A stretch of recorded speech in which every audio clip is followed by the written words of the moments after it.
Hello, હું doctor Mayur Mekpara from mother care hospital and IVF centre Keshod. Madam હું છે doctor Mayuri મેઘપરા. આજે આપણે પ્રેગ્નેન્ટ લેડીના જે કોમન ક્વેશ્ચન હોય એના વિશે ડિસ્કશન કરશું.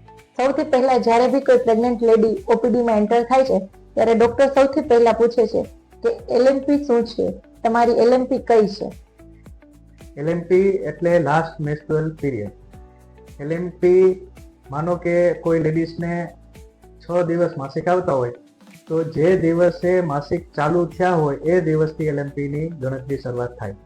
માનો કે કોઈ લેડીઝને 1/1/2025 માસિકની છેલ્લી તારીખ છે કે જ્યાંથી એને માસિકની શરૂઆત થઈ હતી ત્યાંથી એની LMP ગણવાની શરૂઆત થાય. 5 દિવસ માસિક રહેતા હોય, 6 દિવસ રહેતા હોય, ઘણા શું ભૂલ કરે છે કે માસિકના છેલ્લા દિવસથી LMP ગણવાની શરૂઆત કરે, પણ એવું હોતું નથી. માસિક જે દિવસે ચાલુ થયા હોય એ દિવસથી માસિકની છેલ્લી તારીખ ગણાય છે. બીજો કોમન ક્વેશ્ચન હોય છે કે EDD નો મિનિંગ શું થાય છે? EDD એટલે expected date of delivery. EDD જે LMP હોય ત્યાંથી +9 મંથ +7 ડેઝ કરી અને જે તારીખ આવે એને કહેવાય એક્સપેક્ટેડ ડેટ ઓફ ડિલિવરી, કે જે દિવસે ડિલિવરીની તારીખ ગણવામાં આવે છે. 9 મહિના અને 7 દિવસ.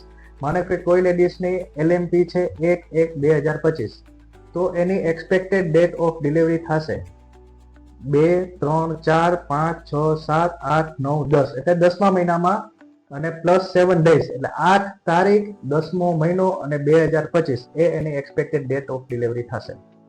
ઘણીવાર કોઈ લેડીઝને માસિકની અનિયમિતતા હોય. માનો કે આ જે LMP થી જે એક્સપેક્ટેડ ડેટ ઓફ ડિલિવરી ગણવામાં આવે છે જે લેડીઝને રેગ્યુલર માસિક હોય એના માટે હોય.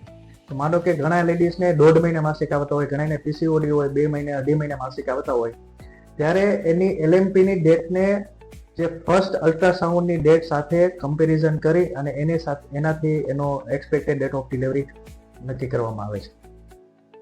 પછી આ ટ્રાઇમેસ્ટર શું છે? ટ્રાઇમેસ્ટર એટલે પ્રેગ્નન્સીના 9 મહિનાને 3 ટ્રાઇમેસ્ટરમાં ડિવાઈડ કરવામાં આવે છે. ફર્સ્ટ ટ્રાઇમેસ્ટર, સેકન્ડ ટ્રાઇમેસ્ટર અને થર્ડ ટ્રાઇમેસ્ટર. ફર્સ્ટ ટ્રાઇમેસ્ટર એટલે જ્યારથી LMP થી ગણી અને 13 અઠવાડિયા સુધી 13 વીક સુધીનો સમયગાળાને આપણે ફર્સ્ટ ટ્રાઇમેસ્ટર કહેવાય. 14 વીક્સ થી લઈ અને 27 વીક સુધીના સમયગાળાને આપણે સેકન્ડ ટ્રાઇમેસ્ટર કહીએ અને 28 વીક પછીથી ડિલિવરી સુધીના સમયગાળાને આપણે થર્ડ ટ્રાઇમેસ્ટર કહીએ.